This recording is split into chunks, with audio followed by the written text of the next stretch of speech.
पुण्यातील भाजपच्या राज्यसभा खासदार डॉक्टर मेधा कुलकर्णी यांनी 13 एप्रिलला मशिदीत घुसून गोंधळ घातला असल्याचा आरोप त्यांच्यावर केला जातोय।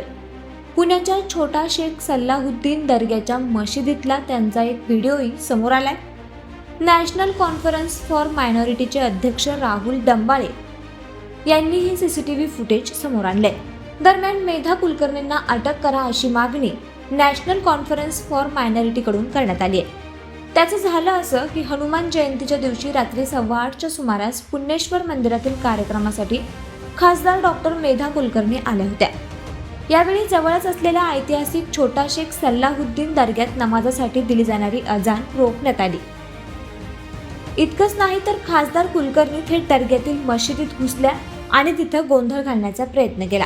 यावेळी मेधा कुलकर्णींकडून स्थानिक मुस्लिम नागरिकांना धक्काबुक्की करण्यात आल्याचं व्हिडिओमध्ये दिसतंय। मात्र वेळीच पोलिसांनी हस्तक्षेप केल्याने अनर्थ टळला। दरम्यान या सर्व गोंधळापूर्वी मेधा कुलकर्णींनी आपल्या भाषणात ऐतिहासिक छोटा शेख सल्लाहुद्दीन दर्ग्याविषयी चिथावणी देणारं विधानही केल्याचं बोललं जातंय। या संदर्भात ऐतिहासिक छोटा शेख सल्लाहुद्दीन दर्गा ट्रस्टकडून तातडीने पोलिसांकडे तक्रार दाखल करण्यात आली आहे।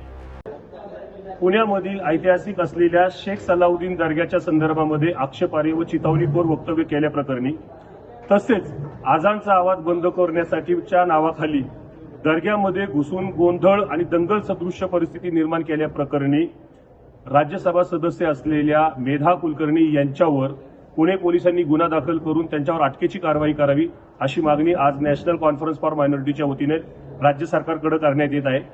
दिनांक 12 एप्रिल रोजी हनुमान जयंतीच्या कार्यक्रमाच्या अनुषंगाने मेधा कुलकर्णी ह्या कसबा परिसरामध्ये आल्या होत्या। त्या ठिकाणी त्यांनी मंदिरामध्ये संबंधित दर्ग्याविषयी अत्यंत आक्षेपार्ह आणि चिथावणीखोर भाषण केलं होतं आणि त्यानंतरनं त्या ठिकाणी 8:15च्या दरम्यान आजान ज्या वेळेला दिली जात होती नमाजसाठी ती आजान बंद करण्यासाठी त्या स्वतः आपल्या कार्यकर्त्यांसह दर्ग्यामध्ये घुसण्याचा प्रयत्न करत होत्या, मस्जिदमध्ये घुसण्याचा प्रयत्न करत होत्या।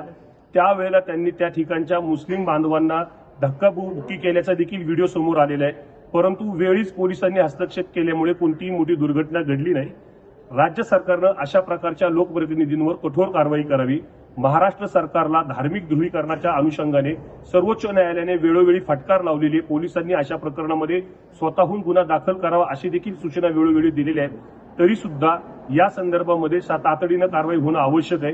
हा संपूर्ण प्रकार घडल्यानंतर 12 तारखेलाच संबंधित मस्जिदच्या ट्रस्टींनी पोलिसांकडे तक्रार दाखल केली आहे, पण यात अद्यापपर्यंत गुन्हा दाखल झाले नाही।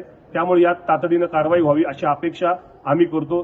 तर पुण्याची शांतता बिघडवणाऱ्या खासदार डॉक्टर मेधा कुलकर्णींवर गुन्हा दाखल करून अटकेची कारवाई करा अशी मागणी राहुल डंबाळे यांनी केली आहे। मात्र अद्याप कुलकर्णी यांच्यावर कोणताही गुन्हा दाखल करण्यात आलेला नाही। तर कुलकर्णींच्या कृत्यामुळे परिसरात तणावाचं वातावरण निर्माण झालं असून पोलीस या प्रकरणी मेधा कुलकर्णींवर काय कारवाई करणार हे पाहणं महत्त्वाचं ठरणार आहे। सोशल मीडियाच्या भाऊ गर्दीत विश्वासार्हतेने चकाकणारे नाव म्हणजे लेट्सअप मराठी। सगळ्यांना, सगळ्या नागरिकांना ती स्पीच, ती लेट्सअप वरील मुलाखती म्हणजे विचारांचा खजिना। त्यानंतरच्या निवडणुकीमध्ये मला सोडून गेले।